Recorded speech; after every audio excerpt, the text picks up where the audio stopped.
E aí, nesse meio tempo, você entrou pro tambor, então, pra competir. Nesse meio tempo, eu gostei muito do esporte, comecei a fazer, fui dando passos, né? Começando nas principiantes, tal, fui evoluindo, e a nossa tropa também foi evoluindo, o meu entendimento pelo esporte, a forma de montar, uma coisa que é muito interessante, né, Rafa? Porque a sela é diferente, a rédea é diferente, o jeito de pegar na rédea é diferente, o equilíbrio é diferente, aonde você tem que sentar, onde você tem que sair da sela. Então, Você trouxe algum vício do polo que te atrapalhou em cima da sela do Três Tambores? olha, eu acho que o principal ponto, assim, ponto de destaque se olhar de fora, é que o polo você vai acabar estribando muito mais curto. Você fica mais curto. Uhum. E nas modalidades western, né, nas modalidades do quarto de milha, você vai ter um estribo um pouco mais, você vai ficar um pouco mais apoiado, um pouco mais com a perna um pouco mais reta. E aí você tem os caras que tem a perna muito reta e o cara que é um pouco mais... Aí é cada um, né? Cada um. Mas de cara, pra mim, eu já tive que encontrar um equilíbrio não com a perna muito reta, mas um pouco mais baixo do que eu uso no polo. Depois... Você sentiu muito isso? No começo eu senti. No começo eu demorei um certo tempo pra de fato pegar o jeito, assim. E você fala assim, eu sou um cara que considero ter um equilíbrio de bom pra cima, no polo. Eu consigo dominar diferentes tipos de animais e tal, e aí de repente até porque no polo você tem um jogo de corpo muito grande, né? Isso, e você pode ter animais um pouco mais firme de frente, um pouco mais... Você tem todo tipo de personalidade ali no que você tá montando, ainda mais quando você vai montar em 8 animais pro jogo. Exatamente, o que eu tava pensando agora. 8 animais no jogo, você pega temperamentos diferentes, cavalo diferente, tudo, né? Exatamente. Então, de repente, você sai de um negócio que você domina completamente, numa velocidade alta, e de repente você vai para um esporte que você fica meio... será que eu vou acelerar? E será que eu vou conseguir fazer a curva? Então você meio que começa tudo de novo. Mas a hora que você encaixa, você traz toda essa bagagem da equitação do polo, né? Para um novo esporte. E as coisas foram evoluindo, e a gente teve bons resultados, sempre, né, agradecendo muito a oportunidade de ter animais como a gente teve, a sorte que a gente teve, por exemplo, a Hillary e outros, Jeep e etc. E a gente foi evoluindo e tivemos bons resultados em provas importantes, tanto as ABQMs, Nacional, Copa dos Campeões, Congresso, Grand Prix da Rafaela. E ganhou... acabou culminando no Awards. Que legal. O Awards foi uma coisa...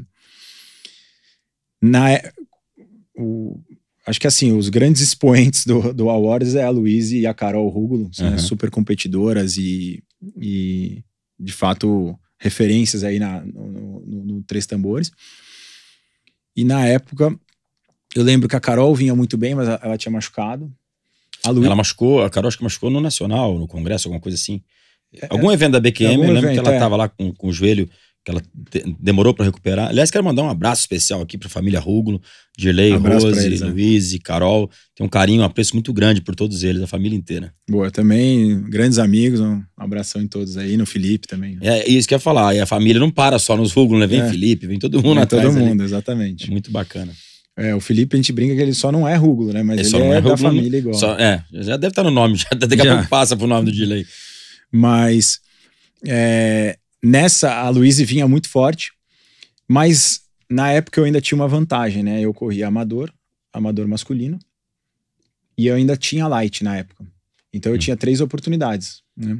E aí eu fui correndo vários animais, foi uma época que a gente tinha 4, 5, 6 animais competitivos. E aí eu ia alternando, correndo prova. Foi um pouco intenso na parte de envolvimento, né? Porque você começa em várias provas. Prova numa cidade, prova na outra, prova isso.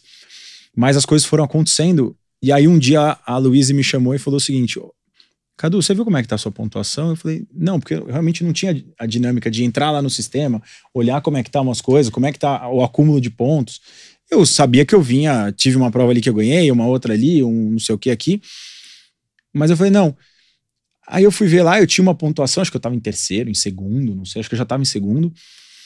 E ela falou, você vai me alcançar. E eu falei assim, nossa, pra mim é inimaginável eu pensar que eu vou alcançar a Luíse, né? Mas acho que também por conta desse benefício de eu estar correndo mais categorias habilitadas a pontuar, eu acabei indo degrau a degrau, degrau a degrau. E chegou no momento, Rafa, que eu estava muito próximo dela. Muito próximo dela. E aí, o que aconteceu?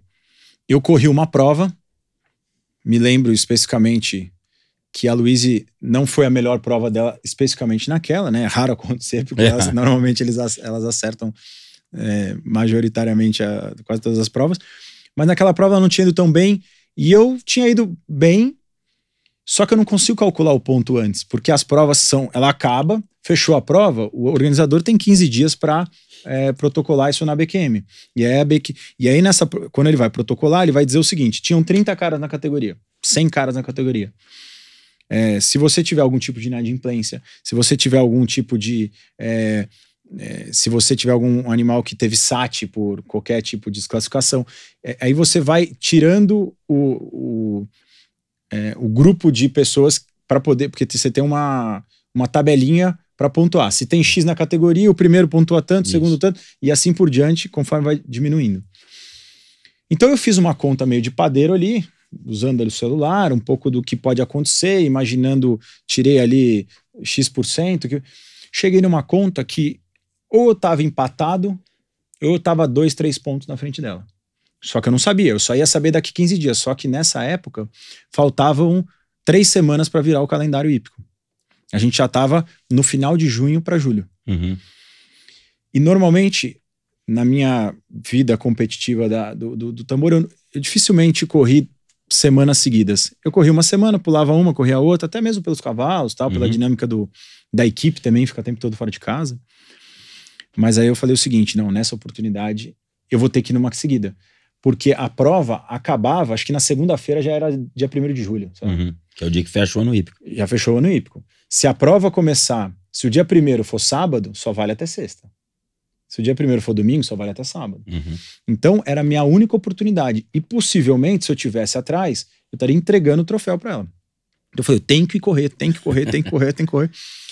E até eu lembro que foi batizado de a filha de um super primo meu irmão. E aí eu liguei para ele e falei, olha, você me permite?